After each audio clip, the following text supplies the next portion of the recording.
So these are some sentences for exercise which you have to make change into direct indirect narration. These are direct narration कि मैंने आपको video lecture में पहले भी बताया है कि डायरेक्ट नरेशन वह होता है जिसमें कॉमा तथा इन्वर्टेड कॉमा का प्रयोग किया जाता है। मान लीजिए ये आते हैं कि change into indirect, change into indirect speech. तो देखिए सबसे पहले फर्स्ट से शुरू करते हैं। फर्स्ट में लिखा हुआ है Mohan says to his mother I am going to market. Mohan says to his mother that I am going to market. ये फर्स्ट सेंटेंस है। इसमें जो लिखा हुआ है आपका जो रिपोर्टिंग स्पीच है वो प्रेजेंट सिंपल सेंटेंस में है, प्रेजेंट सिंपल सेंटेंस में है। तो जब कभी भी रिपोर्टिंग स्पीच प्रेजेंट टेंस में होती है तो इसके टेंस में कोई चेंज नहीं होता है, केवल सब्जेक्ट में चेंज होता है। और मैंने आपको बताया कि फर्स्ट पर्सन आई और बी जो होता है वो सब्जेक्ट के अनुसार चेंज होता है। तो जो इसका सही होगा ये हो जाएगा मोहन, और जो सेज टू है वो टेल्स में बदल जाएगा। Mohan tells his friend his mother. Mohan tells his mother, और इन्वर्टेड कॉमा को हटा करके यहाँ पे हम दैट लगाते हैं। दैट लगा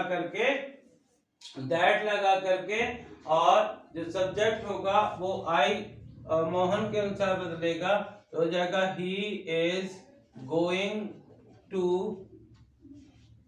टू मार्केट। यानी कि इसके टेंस में कोई चेंज नहीं होगा।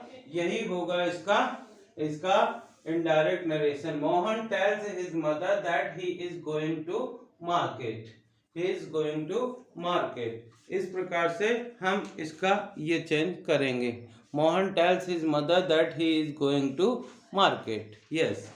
देन सेकंड सेंटेंस लिखा हुआ है I say to Gopal Hari brings mangoes. जैसे कि मैंने आपको बताया कि इसको आप पहले लिख करके प्रैक्टिस करिए, अपने से कोशिश करिए कि आप इसको इनडायरेक्ट नरेशन में बदलते हैं तो क्या बनता है। यदि नहीं बनता है पहले इसकी स्क्रीनशॉट लेकर के स्वयं कोशिश करिए, और यदि नहीं बनता फिर उसके बाद आंसर देखिएगा।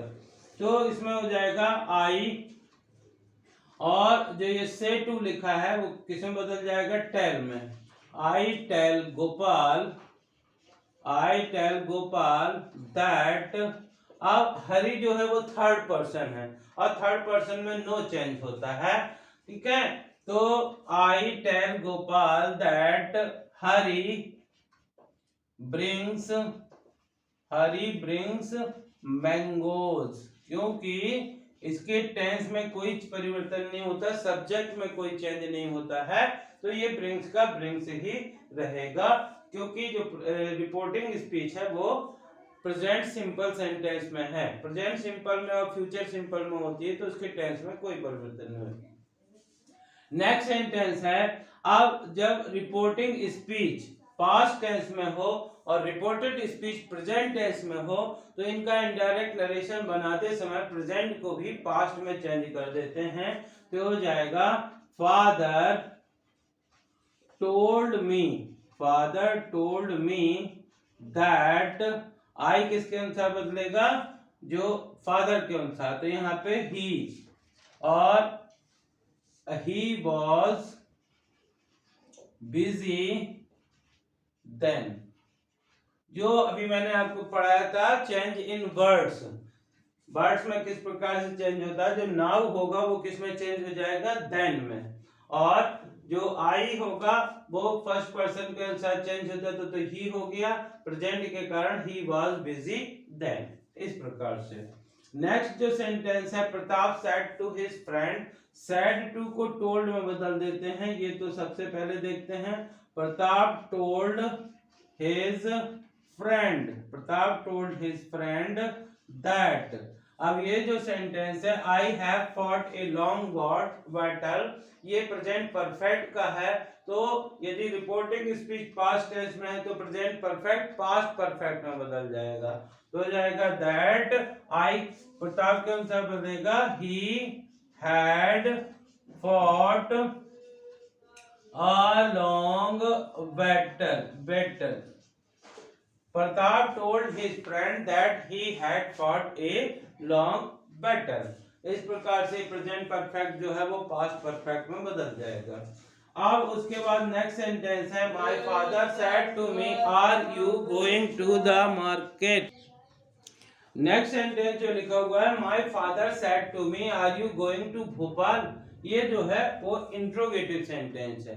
तो इंट्रोगेटिव सेंटेंस का इनडायरेक्ट स्पीच बनाते समय हम सेड टू को आस्क्ड में बदल देते हैं, तो हो जाएगा my father said to change into asked me.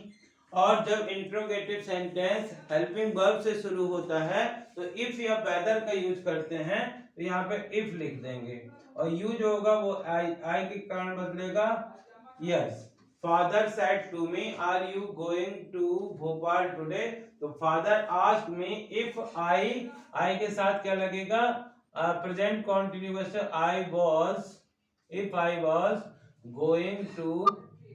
Going to Bhopal.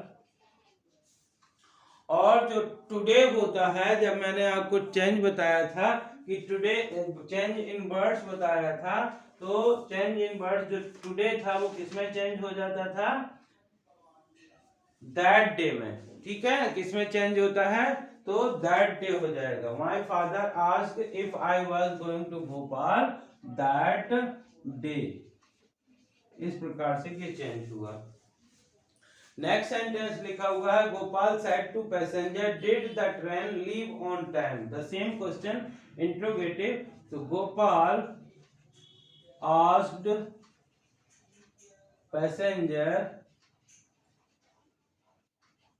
If, अब जो ये पास्ट इंडेफिनिट सेंटेंस है, तो जो पास्ट इंडेफिनिट होता है वो किस में बदल जाता है पास्ट परफेक्ट में।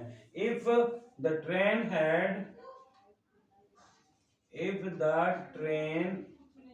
had left on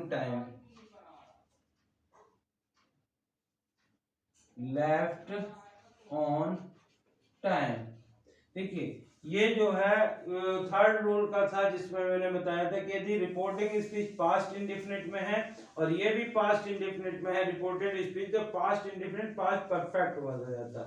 if the train had left on the time. Next लिखा हुआ है his father says what has Dinesh done, हो जाएगा his father says that what Dinesh has done,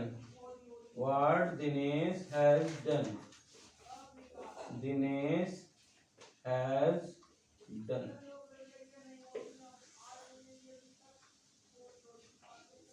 what Dinesh has done, देखिए ये जो है सेंटेंस है आपका प्रेजेंट इंडेफिनिट में, इसकी जो रिपोर्टिंग स्पीच है वो प्रेजेंट इंडेफिनिट में है। तो जब प्रेजेंट इंडेफिनिट में होता है तो उसके टेंस में कोई चेंज नहीं होता है, उसके टेंस में जब कोई चेंज नहीं होता है तो इस कारण से दिनेश हैज डन। अब क्या करते हैं कि हम इसको प्रेजेंट परफेक्ट जो सब्जेक्ट है वो दिनेश लिखा हुआ है, तो दिनेश में कोई चेंज नहीं होगा, इस कारण से हो जाएगा his father ask his father says that what Dinesh has done. हम यहाँ पे कभी कभी कहीं कहीं क्या भी होता है कि यदि यहाँ पे सेज भी लिखा है तो इसको भी हम आस्क में चेंज कर सकते हैं, तो हो जाएगा ask. His father asked that what Dinesh has done, क्योंकि ये प्रेजेंट सिंपल सेंटेंस में था इसलिए इसकी पैसिव वॉइस वो इनडायरेक्ट नरेशन बनाते समय केवल व्हाट दिनेश हैज डन, क्योंकि इंट्रोगेटिव सेंटेंस को अफर्मेटिव सेंटेंस में बदल देते हैं। नेक्स्ट सेंटेंस है he said to me please do it first. Please do it first imperative sentence है तो हो जाएगा he said to me। अब जब ये प्लीज कर रहा है तो said to को भाव के अनुसार रिक्वेस्टेड, एडवाइज और ऑर्डर में बदलते हैं तो एडवाइज हो जाएगा। he advised me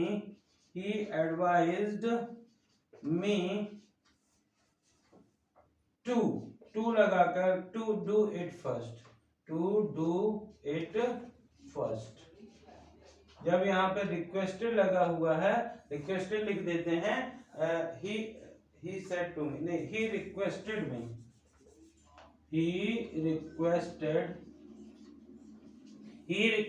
me, क्योंकि जो प्लीज लगा हुआ है तो वो रिक्वेस्ट को बता रहा है, तो he requested me to do it first। Imperative sentence का जब इनडायरेक्ट नरेशन बनाते हैं तो इनडायरेक्ट नरेशन बनाते समय भाव के अनुसार said to को रिक्वेस्टेड, एडवाइज और ऑर्डर्ड में बदल देते हैं और टू लगा करके पूरा जो डायरेक्ट स्पीच होता है ज्यों का त्यों हम लिख देते हैं। तो इस कारण से इसका जो होगा वो इस प्रकार से यही बनेगा। नेक्स्ट सेंटेंस जो लिखा हुआ है आपका अपना उसको देखते हैं। उसमें लिखा हुआ है teacher said to student the earth moves around the sun. तो जो मैंने एक्सेप्शंस बताए थे कि टेंस में चेंज नहीं होगा यदि कोई यूनिवर्सल ट्रूथ दिया हो, तो इसमें ज्यों का त्यों हो जाएगा। Teacher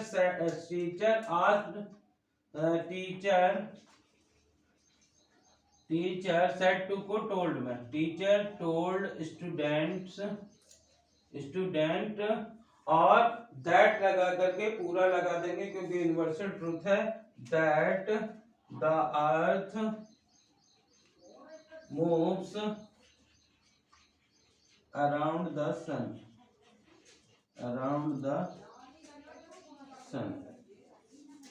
He said to me don't open the box। ये इंपरेटिव नेगेटिव है तो ये हो जाएगा he ordered me